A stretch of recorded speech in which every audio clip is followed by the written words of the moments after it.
Hai jamani, karibuni darasani tumwandalie mteja wetu sponge cakes. Hizi keki bwana, japokuwa hazitumii mafuta lakini ni nzuri sana, hujawahi kuona. Halafu sasa utengenezaji wake ni rahisi mno kwa sababu inatumia njia ya kuchanganya mahitaji yote kwa wakati mmoja. Kama ambavyo mnaniona mimi hapo nafanya, naweka ingredients zangu zote kwenye bakuli la kuchanganyia, halafu naenda kuweka kwenye mixer. Inapiga ndani ya muda mfupi sana, keki zangu zinakuwa ziko tayari. Sasa hizi keki utazitumia wapi ndugu zangu? Sikilizeni hapa. Una event, mfano kikao, jumuiya, una wageni wengi nyumbani na unahitaji labda bites watu wanywe na soda au chai, basi chukua hizi keki.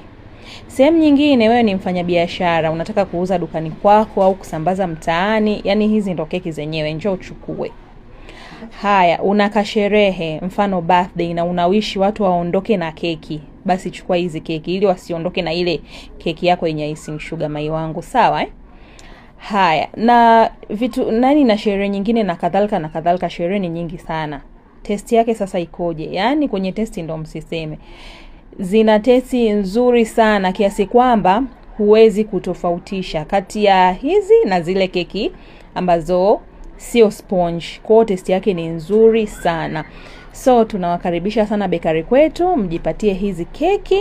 Tunaanzia kuuza pisi 20 kwa shilingi 8,000 na delivery tunafanya popote ulipo mteja wetu, ila unalipia jamani.